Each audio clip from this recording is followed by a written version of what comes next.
Thank you so much for joining us today, and we appreciate you taking the time for the next hour to be with us. I'd like to mention the sponsors of this webinar today, being Technion Data Solutions and Alteryx. Technion is a data consultancy that helps companies implement data technology solutions that solve complex business challenges. Solutions like self-service analytics, Center of Excellence, custom portals, data warehousing, training and mentoring, to name a few. And Alteryx is a leader in self-service analytics. Alteryx provides analysts with a unique ability to easily prep, blend, and analyze all their data using a repeatable workflow, then deploy and share analytics at scale for deeper insights in hours, not weeks. You will hear today about Alteryx, how critical it was how Alteryx was a tool used in the business transformation at National Life Group.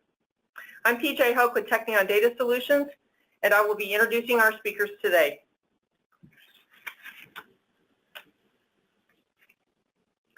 Our webinar will take approximately an hour, and we will present a short overview on what self-service analytics is. This will be followed by a presentation of a recent business use case at National Life Group. And to complement these presentations, we will have a short demo of Alteryx Connect, a collaborative data exploration platform. And at the end of the presentation, we'll have a Q&A session, and we please ask that you submit your questions in the Q&A box on your screen. Now, it is my pleasure to introduce our speakers. Will Gray, Practice Lead from Technion Data Solutions, Anu Dixit, Chief Data and Analytics Officer at National Life Group, and Melissa Robinson, Solutions Consultant at Alteryx. Will? Thank you, PJ. To kick everything off and tell you about why self-service analytics, I will start off with my journey. This is where it all began for me. My personal journey started over 6 years ago into self-service, and like this picture, I had multiple lines of business leaders driving me to get answers for their questions. I was stuck in the mud because of my current tool set. It would take too long, and too many large data sets were breaking my back. I feel with this donkey being here. Just when I thought it was about, every time when I thought it was about to make progress on any given insight or analysis, I'd receive this message: not enough memory for Excel, or this message: choose less data. It was utter failure.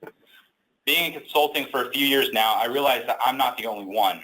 Research has shown that 94% of organizations deal with multiple data sources, and 60%, according to Harvard Business Review, have 5 or more different data sources. And that doesn't even measure all the complexity that it takes to get all these data sources to work together. So I went to IT. And when I would talk to IT, they would always be willing to help, or always say, yes, we have a solution. And they have some great people. But just like me, I had too many priorities. The budget was tight. Everything is a priority, so I got kind of shoved to the back of the list. And so I was in the process of always waiting on getting something back from them. I stared at the clock way too long, and it finally exploded. I was fed up, and I found a better way. This is my reason for self-service. But as I have seen across multiple organizations, these are problems self-service fixes. Now let's take a look at self-service. What is self-service? So self-service is the enablement of line of business users to perform analysis, queries, and reporting to generate insight on their own without limiting IT resources needed to support them. That sounds too good to be true when looking at it from the outside, but these technologies are highly accessible and allow you to start with small, quick wins. In a full rollout, these can consist of a suite of tools, but most organizations start with one in order to create buy-in, or in my case, I just needed a better way. I started with a data discovery tool called Tableau, but quickly I realized I needed to bring large sets of data together in a consistent manner, and that is when I discovered Alteryx. These are the first 2 groups of typical self-service tools, so data prep, or a data discovery tool, and data preparation. As more and more of the line of business comes on, it may be necessary to bring in a data catalog or data dictionary tool to help support them in these future endeavors. These platforms allow analysts and business users to access the data they need when they need it to make decisions that they need in order to run their business. I've found that Alteryx is probably one of the best tools to do this, as it allows the business to create new analytic data sets quickly, rapidly, and be able to rapidly prototype new workflows and share these successes, and now allows organizations to catalog their data quickly and easily for business users to have access to it. So in summary, what is self-service analytics? It's this. It allows BI platforms to be essentially in the business that seek a place that places data at the core of the operations, decision-making, and optimization efforts. This frees up analysts to spend more time on delivery of insight versus data prep or report development, and allows for the democratization of data across your organization. One fact or figure I found pretty interesting is that by 2020, Gartner boldly predicts that self-service BI platforms will make up 80% of all BI enterprise reporting. The biggest question I always receive when going down through self-service, though, is what about security? We all know about Equifax, and for better or worse, it is now synonymous with cybersecurity.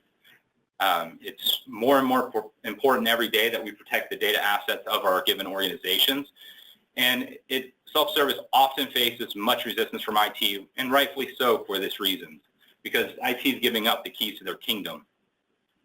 But my note to IT is, it's already happening.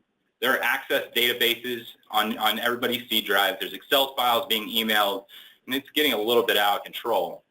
And I haven't seen an organization be successful at corralling that. This is where the self-service journey usually stalls or fails for most people. It needs to be implemented in a way that promotes security, governance, data quality, and a single version of truth. The last one probably being the most important and the most frustrating for a lot of people in today's atmosphere. If done correctly, these areas get even stronger under a self-service environment. And so now I want to talk to you about what that usually looks like to implement. One of the biggest reasons self-service initiatives fall short of reaching data democracy, it either becomes a Wild West or IT wrenches it down and creates rules that alienate the business. To bring order without locking down the business, you need a partnership between business and IT. And just for those who haven't seen the movie Tombstone, which is references, it's about a city of Tombstone and the OK Corral and how three clean-cut brothers kind of came together with a little bit of a crazy guy, which kind of represents me in the business. And you have to form the partnership that sets that together. And so when you start self-service analytics, I always suggest you start in the end in mind with what the goals and things you want to accomplish. Define boundaries between business and IT. Who owns what, how, and when? When is very important, getting SLAs in place. The number one thing I usually recommend is creating a board that is defined by a charter, making sure people feel empowered and are signing up to do this and know what they're signing up to do, and that points in a clear direction. Empower the ownership of data assets by data stewards that exist in the business and know where data assets are. Drive the business to leverage data assets in a governed way to get insight. And this last part is easily overlooked when you're bringing in a new and shiny tool, is make sure your people are trained properly, and just not on the tool, but also how to think analytically and how to understand how data works. One of the biggest things is when you get in and you're talking about joins. For Excel users, you have to put them in the terms of a VLOOKUP, right? And understanding how things relate to a pivot table. And probably even more important than that is understanding your culture and what you want the culture to be. Know who are your supporters and who are your detractors, and how to create a culture where people are excited to share their greatest achievements. And this can be done in many ways, like lunch and learns, show and tells, list goes on and on. To see what a successful implementation of self-service analytics looks like for an organization, let me welcome a new Dixit from NLG. He is the Chief Data Analytics Officer, and I've had the privilege of seeing him firsthand transform his organization with the power of self-service. Thank you, Will, and thank you, PJ, for inviting me to this webinar.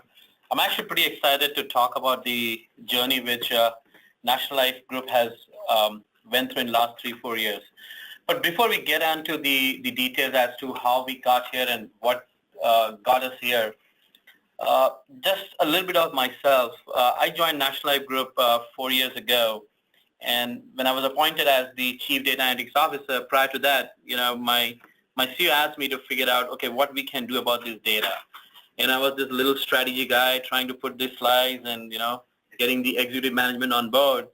And they really liked it. And then he kind of turned around and said, hey, you know what, you got the strategy, now let's do some real work and let's see how you can get this done. And that was pretty, remarkable how he put in front of me. So as you can see on the slide, when I was thinking about this, I said, what is the vision? Where are we taking this? What data means to the organization? We talked about democratization of data. What I found in the organization was that it was all about my data and nobody was thinking it as if it is our data. And for those who don't know about National Life Group, we are a 167-year-old life and annuity company. And if we sit back and think about an insurer, it's actually not an insurance industry. It's a data industry by itself because all we do is work with data every day.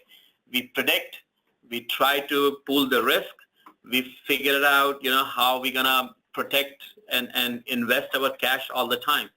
So for that matter, the financial services or insurers are at the end in the data industry. And it's kind of an ironic thing that sometimes we don't think we are doing our data management correctly ourselves.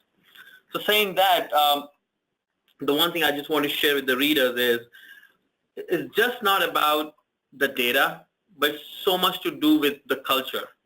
And the one thing I feel I was very lucky as being part of the National Life Group is having that trust and a culture which was already there before, created by my CEO and all the executive management for all these years. So I got something in legacy which I was very proud about and made my life easy.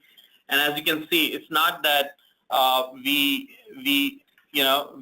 only talk about it. Even there are some authors out there like Jackie Freiberg who have written a book on us called Cause. And this is all about our mission-driven, being us as a mission-driven company where we want to do good, be good, and make good. And the one thing we are very proud about as a National Life Group is we're all about Main Street and not Wall Street. So it's all about our customer. So with that said, I will run this video for you to get a more understanding of what National Life Group is all about.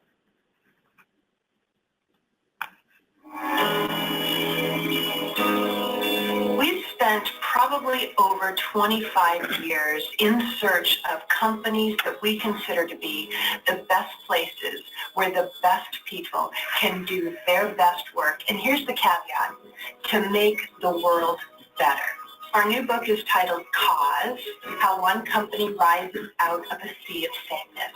Cause is about being mission-driven, being purpose-focused. So it's about certainly doing business, but business that actually is making their corner of the world or a place in the world a little bit better. One of the companies that we've had the chance to get to know at a pretty deep level is a company called National Life Group.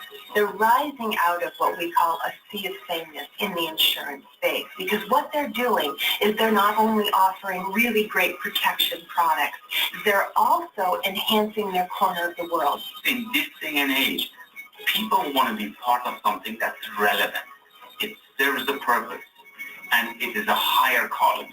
I believe being mission-driven and purpose-driven is the jet fuel that elevates any organization to the next level. Really great talent wants to work for a cause, and really great customers want to buy for a cause.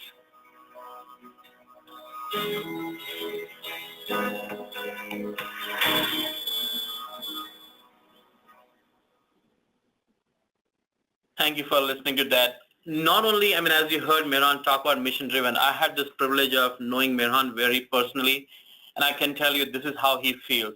And one of the things he keeps talking about is simple is hard. Now, we talk about make it simple and sweet, but what I like about Mehran is he always says, if you can make it simple, it's going to be very hard to do that. So the question then became in my mind is, okay, how do we go from here to being a democratized, kind of a data company? And the one thing which I actually, over the years, I was trying to read a lot of stuff, and I read Wayne Gretzky talk about a good hockey player plays where the puck is, a great hockey player plays where the puck is going to be. And at the end of the day, if you look at the gist of the things going on in the world, everybody's trying to play where the puck is going to be. And that would be my tip to you. If you go back and talk to your teams, talk to them like that. Let's see, don't tell them, hey, this is the report, that's the report, but talk to them, okay, where do we think is going to be and how we can play there first. And the next slide, what you can see is, these are the common challenges. I'm not going to go through each of it. It's pretty common where we feel it's ungoverned, unsecured, inconsistencies. So as I was in the journey, I heard my executives, my people, my fellow employees, my brothers and sisters in my company talk about these kind of things. And I said, okay, how we can simplify this? What are they really saying? And if you think and go back and try to make it simple, at the end of the day, people are asking only 3 questions to you about data. And these are, where is my data? How it is connected to each other? And how can I get it? I mean, you can take any question in the world around you, and it will boil down to these 3 simple questions. So I'll take a pause and let you kind of think about it.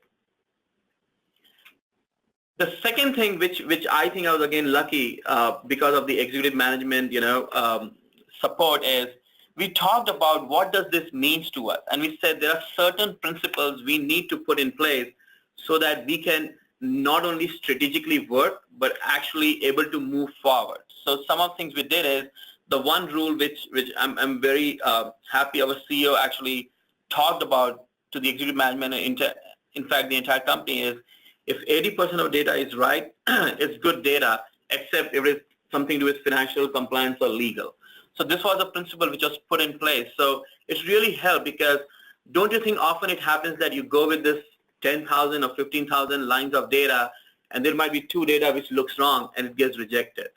So my tip to you would be, talk to your management and talk about how if it is 80% right or 90% right, you can still move forward and make a decision, because that's important. The second principle we kind of put in place in the organization was business owns the data.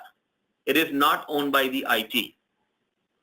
And which is very important, because at the end of the day, IT cannot own all the data. It owns the management of the data and acting as an asset manager.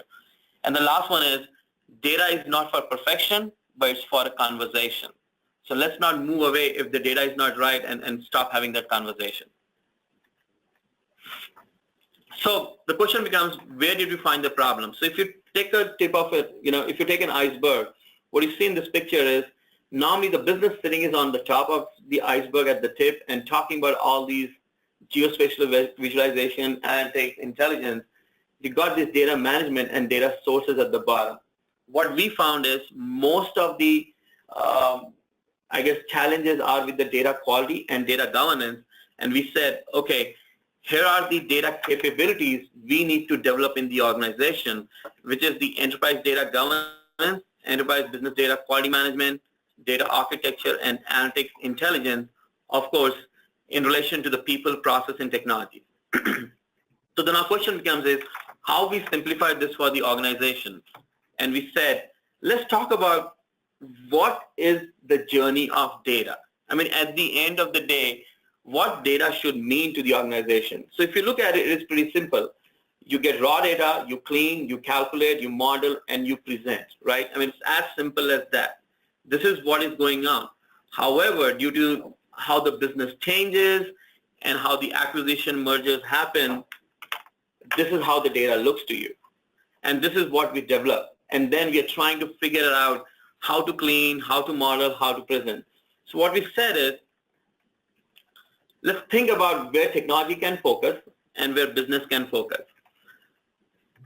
We started very small. We said, okay, as you can see in the number 1 box, we focused first from a technology perspective, just cleaning the raw data, and keeping it right, not trying to figure out how to calculate a model. And the other thing which was very important, and this is where I guess the Alteryx and Tableau really helped us tremendously in partnership with Technion was to able to present this data very quickly. Because what was happening was in the past, the tools we had, by the time a business would ask for data, the IT is going to take so much time to develop it that the need of that, and you would actually demotivate the business, and the cost would be so high that they would walk away. So using the self-service analytic tools like Alteryx and Tableau, we were, instead of taking months, in a couple of days, we're able to show the data and empowered our business to actually look at their own data. And guess what happened? They started understanding the real problems. Rather than trying to fix a tactical work, they started looking at their own business processes. They said, oh, now I understand why I do not get the SSN number right or why this address is wrong. Because you know what? Somebody is not putting in this system right. And it actually started a grassroots movement, and where we believe that people started empowering themselves and fixing the stuff. So that talks about the cleaning and presenting, which is box 1 and 2. However, we were having another challenge where this data was all over the place, where it was in one server or this spreadsheet or that spreadsheet, and Alteryx was critical, very critical in doing this for us.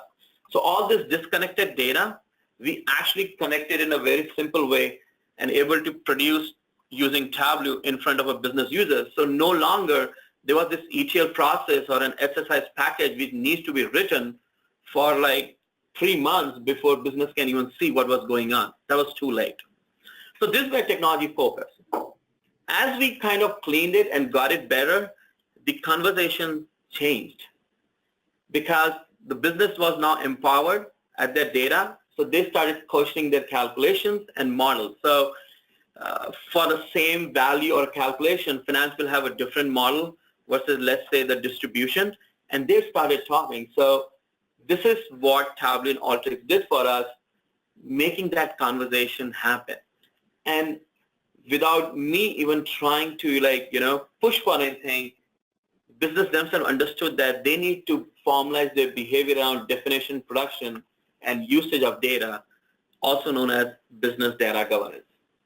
So that's kind of our journey around where technology should focus and where business should focus. However, at the end of the day, the one thing I will leave you guys to think about is very simple. I mean, these tools are great. And you see this picture with a kid looking at this iPhone. And I'm sure the thought process is, hey, this iPhone is such a cool technology. It's so simple. It has such an experience. It takes all this complexity, and even a kid can use it. However, if you recall, when iPhone came out, we were all excited. But in 3-4 years, all the parents were scared because now you don't know what the kid can do with an iPhone, right? So you have to watch over it. And this is where, these tools are great, but at the same time, make sure, as Will talked about, you have a good data definition, governance, and security. You don't want your organization to be placed next to Equifax. The thing which I would give you another example about is, to put this all together and make it simple for your base users, people who are on the processor, what we did is we started creating these short videos, and I'll show you an example of what we did, and probably this will help you in collaborating within your organization and get it right from the top to the bottom as to how we communicate with the organization. So here's the video.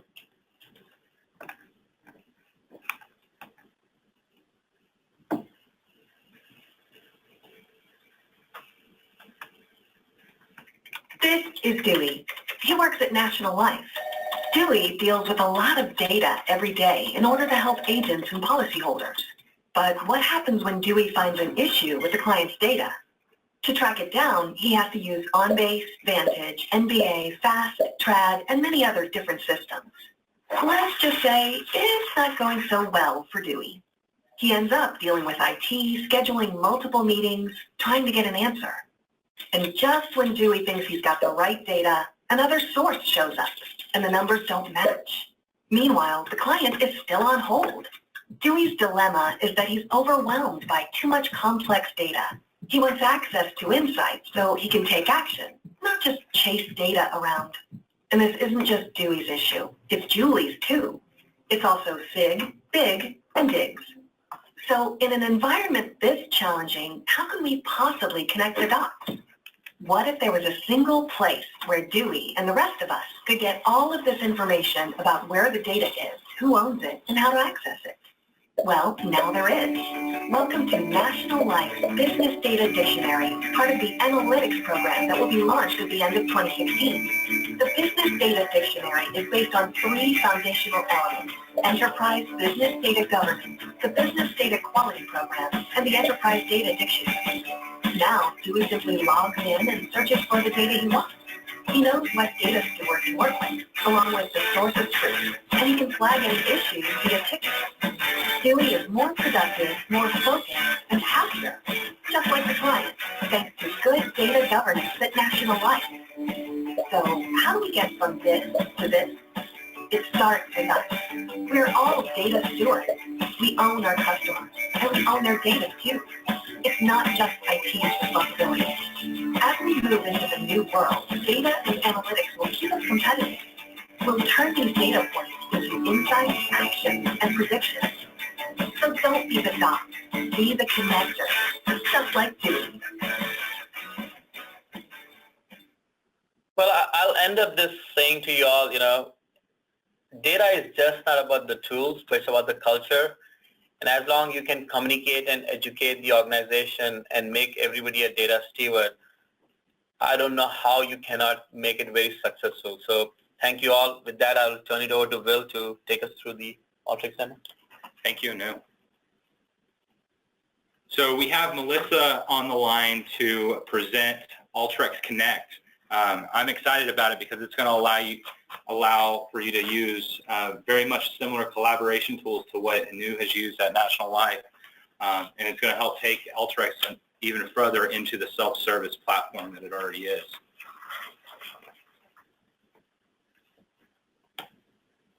So Melissa, you should have the screen.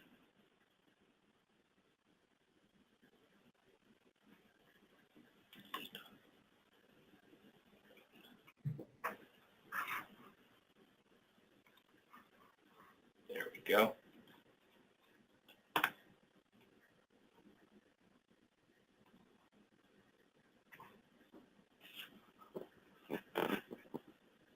Melissa, you might be on mute.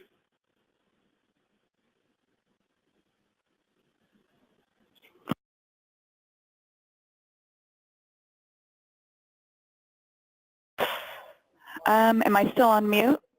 Nope, I think I was able to get Okay. you off. I apologize, All right, everyone.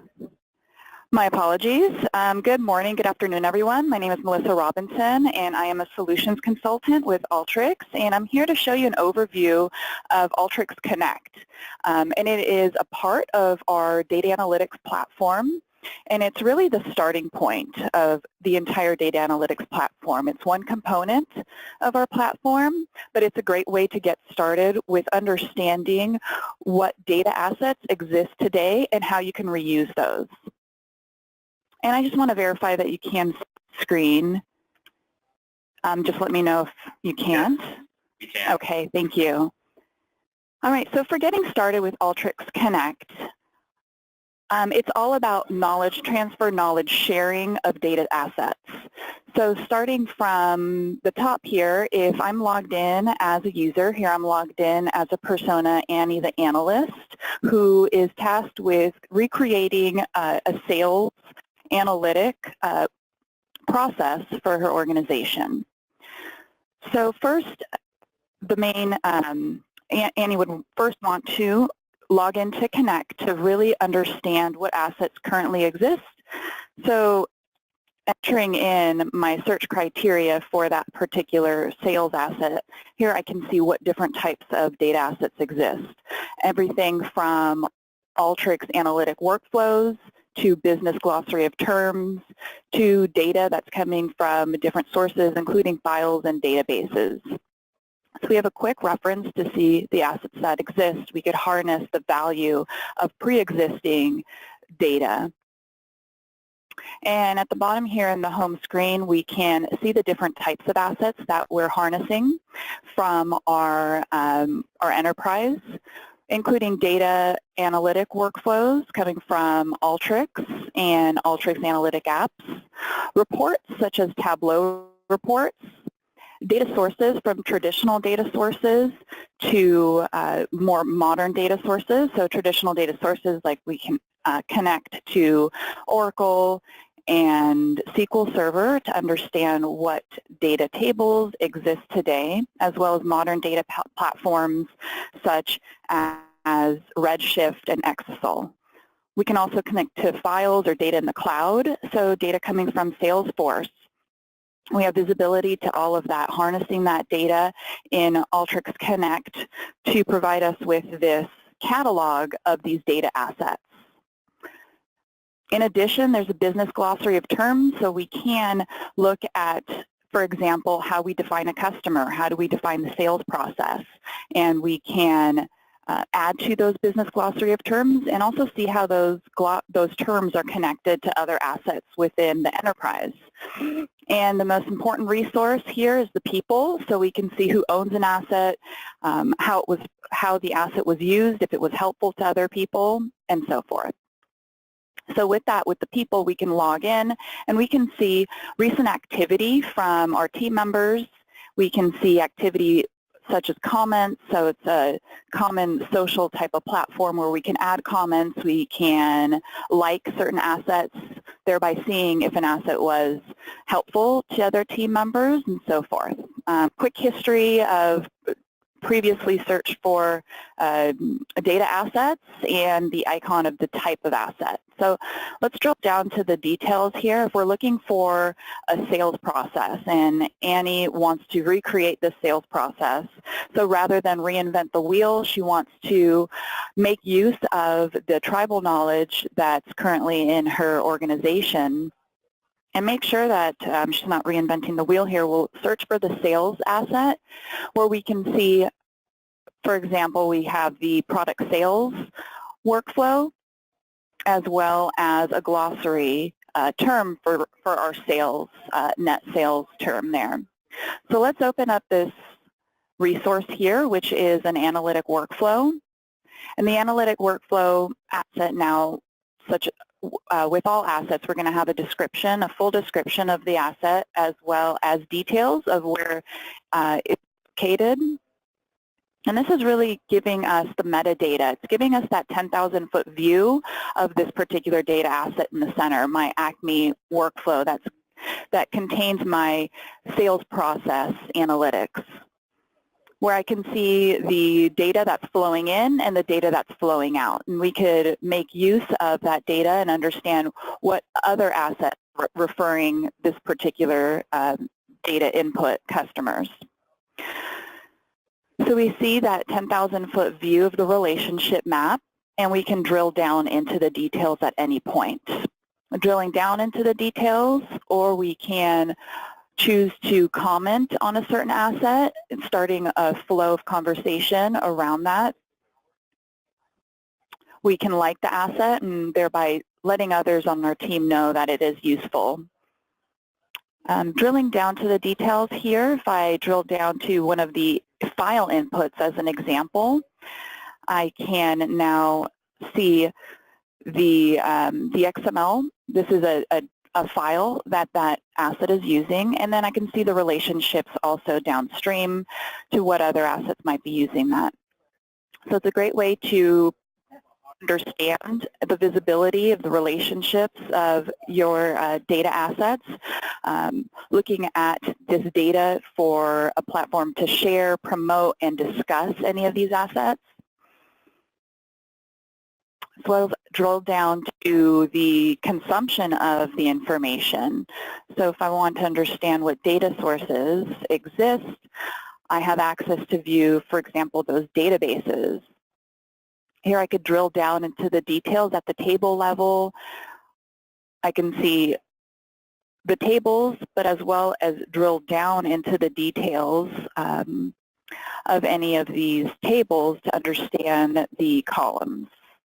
There, okay. So let's search for one more asset, the Acme overview. And looking at that, I'm going to see the certified asset, the Acme Sales Analytics. I could see it was certified at the enterprise level, and that's an admin task to certify assets so you know that asset is useful and applicable to your process. Here we can see this is a Tableau worksheet and dashboard.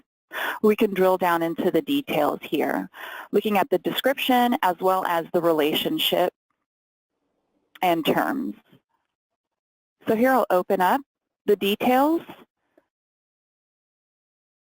and this navigates me to the details of that report where I can further drill down to that dashboard and look at an overview of my data within Tableau. Okay. So thereby, I've logged in as a user who is looking to reuse information in her organization, and her first stop here is Alteryx Connect to reuse what assets currently exist, understand how they're used within the organization, and leverage those within her analysis. Okay. All right, thanks. I'll pass the floor back with that presentation overview. So with that, and thank you, Melissa, greatly appreciate the demo. With that, I would like to turn it over to questions and a little Q&A. And so if you see a chat window or questions answered, please submit those questions via the window, and we'll try to answer those as they appear.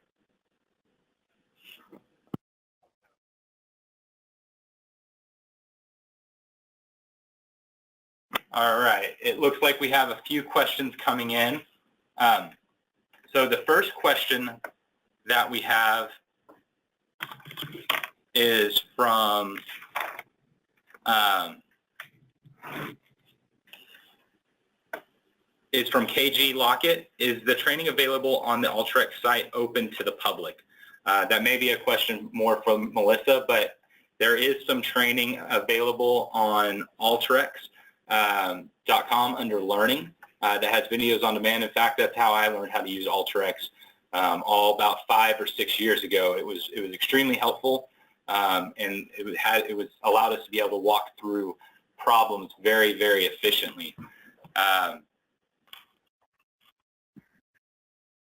So another one we have is, how are the relationships in Alteryx created, programmatically or are they user-generated? And this is by Jay. So that is a great question. And Melissa, do you want to take that one? Yeah, absolutely. So within the relationships that I've shown here, we're showing the overview, the end result. It is harvesting the metadata, and that's done within Alteryx. We have metadata loaders, which is an administrative function to load the metadata from your different sources, whether it be your database, your files, a corporate directory, your Alteryx workflows, Tableau, and so forth.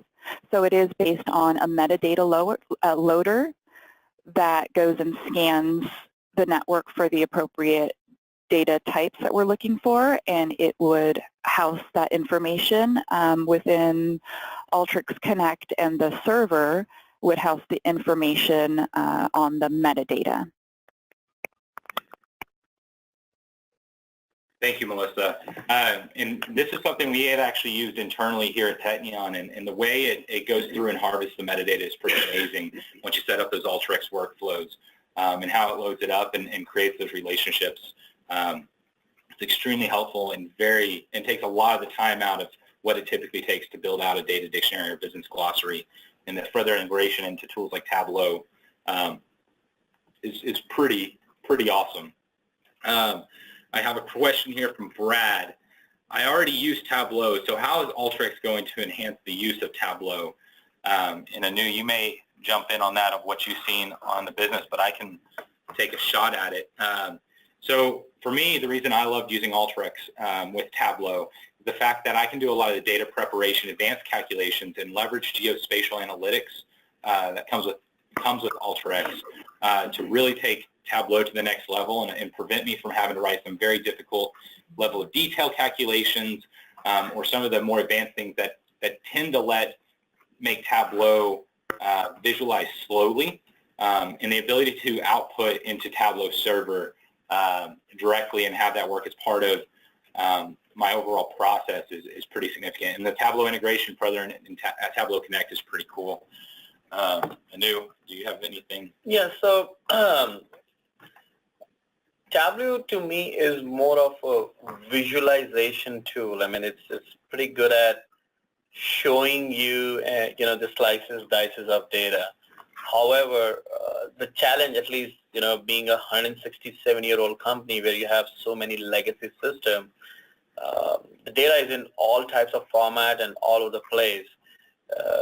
To have that self-service empowered kind of the analytics for our, I would say, the very top users and people who are very subject matter experts, Alteryx really helped us in reducing the time to connect the data fast between servers, between different types of assets, in the sense of, I mean, you can usually connect an Excel to an Access database, going over to get your mainframe data to your, to SQL Server. Else what normally takes time is you have to create the link, open a request, make sure it's secure, all that. So that's why I feel like Alteryx is very useful. And the cool thing I like about Alteryx and Tableau is just create that data set and boom, it's on your Tableau server ready to use. So that's how I think these two tools should be used. At least in our case, that's what we did. Absolutely. Thank you, Anu, and agree 100%. So it looks like we've made it through about all the questions. I will wait a few more minutes to make sure we get through them all before we close out the presentation.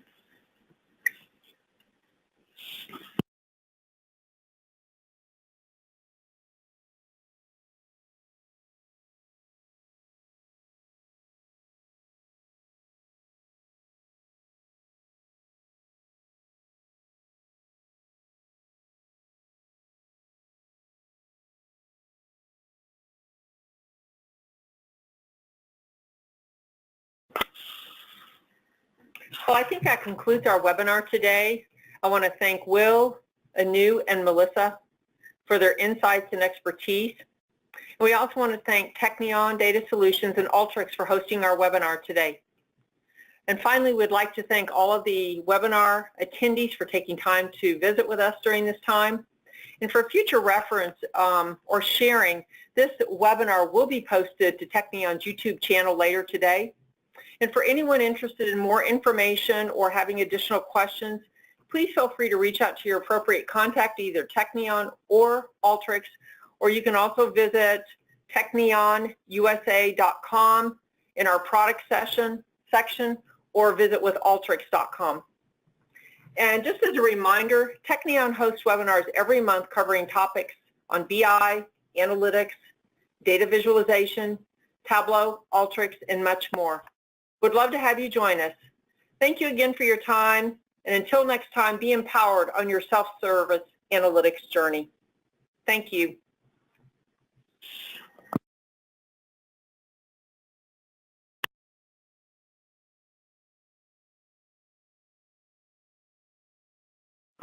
So we actually had a few more questions come in after that. So for those who've hung on, I really appreciate it. So there was a question, are there any webinars in the future that are focused on how to use the tool, like a work session, etc.? So actually most of our sessions on a monthly basis are focused around either using Alteryx or using Tableau. But this has been one that our community has really wanted us to do, is talk more in general how to launch self-service and what that looks like across multiple platforms at once. And we will also be collaborating with Alteryx to provide more in-depth webinars as well. So thank you for that question.